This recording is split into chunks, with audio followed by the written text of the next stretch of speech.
Hello again, Andy with Handy Andy Home, handyandyhome.com or Handy Andy Handyman.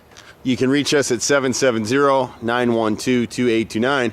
Today we're out in the Town Lake part of Woodstock, and we're going through a home, and I love coming out to a homeowner's house like this where they've tried to keep it up. She just had it freshly painted. She's got new windows across the front, so she's really tried to do some work. She spent some money. She got a new roof on it. And so one of the questions that she had for us is she'd like to have a gutter guard type system installed here because she's got some leaking gutters and she's tired of cleaning them. She's got a lot of trees up here and she's got a lot of pine needles.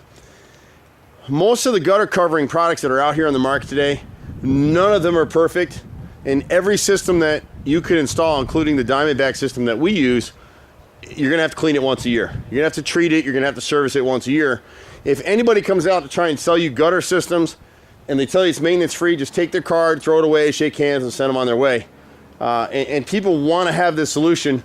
I'm a lifelong contractor. I hate get up on the roof to clean the gutters of my own home and my rental houses, but guess what? That's what we do. Now I am testing the Diamondback system at my own property. I've had it up for the second year now.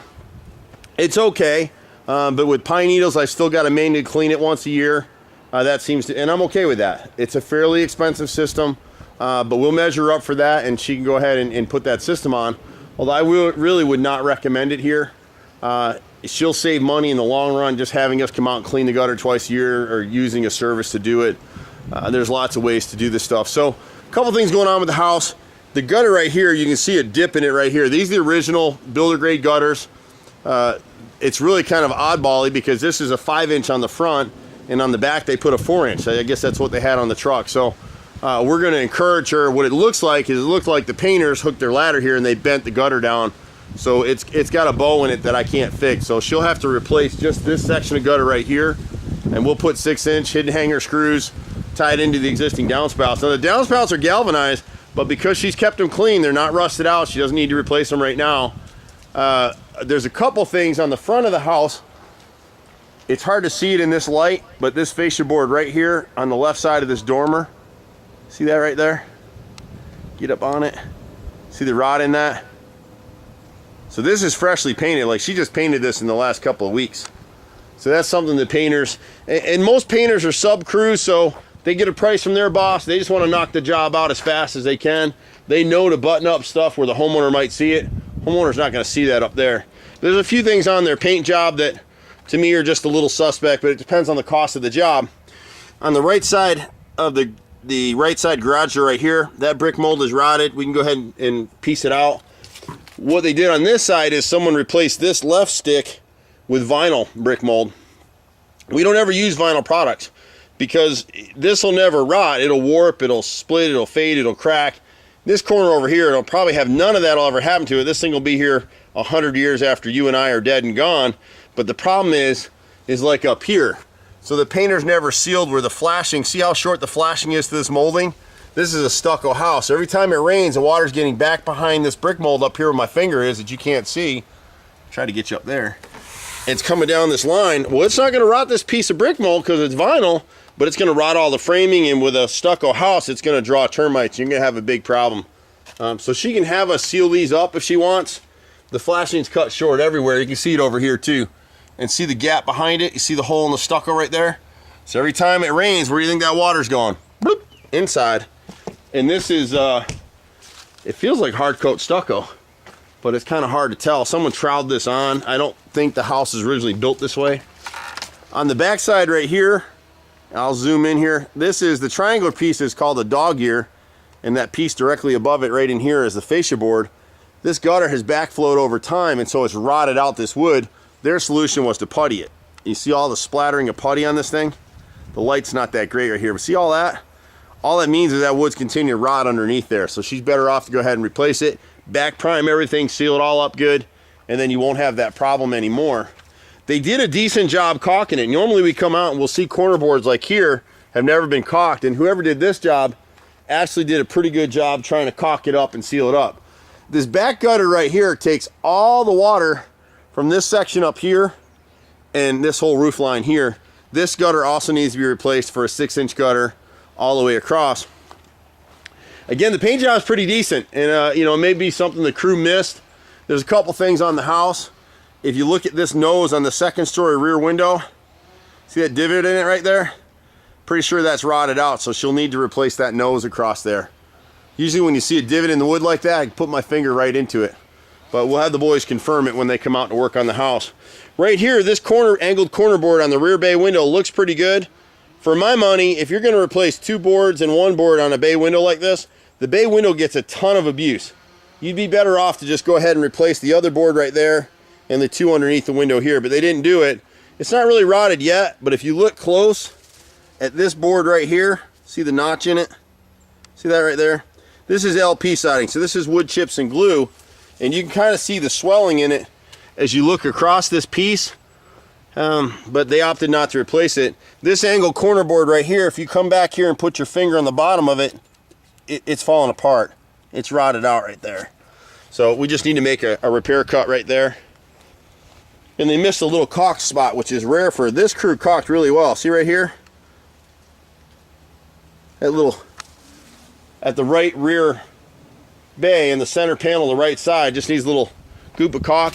Now we can go ahead and pressure wash and restain this deck if she wants when she's ready to do it. Deck like this, you need to do it every year or two. What a lot of our customers will do is we'll do it once for them, and then they'll maintain it every year. They'll go over the top rail and the spindles, and the next year they'll do the deck area. One of the things that we see on a lot of decks, especially with LP siding, but all of them really, is it should be a pressure treated plate. It's called a flashing plate that we install all the way around this edge. And what it does, especially, you're going to see something in a minute, I'll show you on this corner over here, it deflects all the water away from the house, the foundation, the stucco, and all that. It can be, we bevel them off, they're custom cut, the builders never do it. In this deck, probably has galvanized metal flashing under here. Well, that stuff long ago rotted away.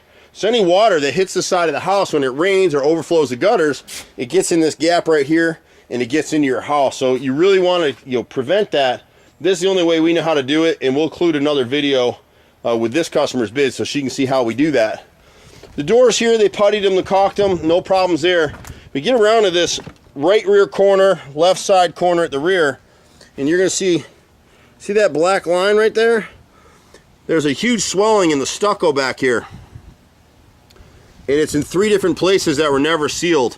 You can see the bulge in the stucco back here, and you'll see it when I get around the other side. We wouldn't encourage her to fix that right now. If she gets ready to sell the house someday, that'll be the time to do it. But we need to seal that up right now because the water's all getting in behind there and making it worse. For some reason on this back corner, it's a kind of inside corner to the left of the rear French doors. These 2 bottom pieces of siding are rotted through. Why they didn't replace those 2, I don't know, but it's these 2 or 3 right here. And you can kind of see it. See this edge right here? See how it's recessed around the nail? The nail didn't move the siding. You see the bottom edge of the siding? See it wiggle? There's nothing left to it anymore. It's completely gone. Both those pieces are, and I'd replace the 3rd one above it. So these 3 right here need to be replaced. The rest of it appears to be in pretty good shape. If you look at the bottom edge, because it's hard to tell for me if they hand painted this or sprayed it. It looks like they hand painted it. They hand painted the trim anyway. I don't know about the siding, but see the gaps under the siding? I don't know if the camera can get to that or not. We'll show you in a second here. Can you see the black line under it? No, you can't. Anyway, if she comes around back, you'll see this white line, or black line rather. And as you move across the field, you see a little bit of it in here. The best way to look at LP siding is look at your bottom edges, and if they're uniform, you're in pretty good shape. But if the edges change in dimensions, so see like here it's thin, it's thick here, some of this siding she's going to have to replace at some point. When you get to 7 lines of what we call degradation, where you see 7 distinct lines in the bottom edge of the siding, it's shot. These pieces, this piece down here, there's nothing left to it all. It's just a shell of a piece of siding. I could put my hand right through it. But overall, the house is in pretty good shape despite these few things that we're pointing out. When you get around to the side over here, you'll see that more pronounced bulge in the stucco. If I can get in this way, she's got some bushes and stuff up in here, so it's kind of hard to see it. You probably see it here. See the swell right there? There's one just below the window, there's one a couple feet up above the window, and there's a little one in there. So it just needs to be sealed. At some point when she gets ready to sell this house, she'll want to go ahead and cut that out and patch it properly, but I'd leave it for an inspection report myself. I wouldn't mess with it now. And then on the left side basement door, someone put a bad patch in here. I don't think it was these painters. I think it was the last time. So that patch needs to be reworked. And this one, if you put your finger into it down here, you can actually see my finger go in right there. See it? It's rotted through. And the big deal with that stuff is when they install these door frames, they don't back prime anything. And that's really a key step. So many people get into our industry and they put themselves out here as contractors and they really don't know what they're doing. It makes it harder for guys like us because, yeah, they might be cheaper than us. Sometimes they're not, but the work is no good. So if you repair any of your wood, don't use synthetic materials. Just don't do it. I don't do it on my own house. I never will. But back prime your wood so that when you're making repairs like here, it's a good repair. Angle cut the repair, seal it up, and you'll never have a problem with it again. So those are our recommendations for this house. It's a great house. We pretty much do everything. Just be patient with us. I've been out here for 25 years now. We're at 770-912-2829. See you at the next house. Bye for now.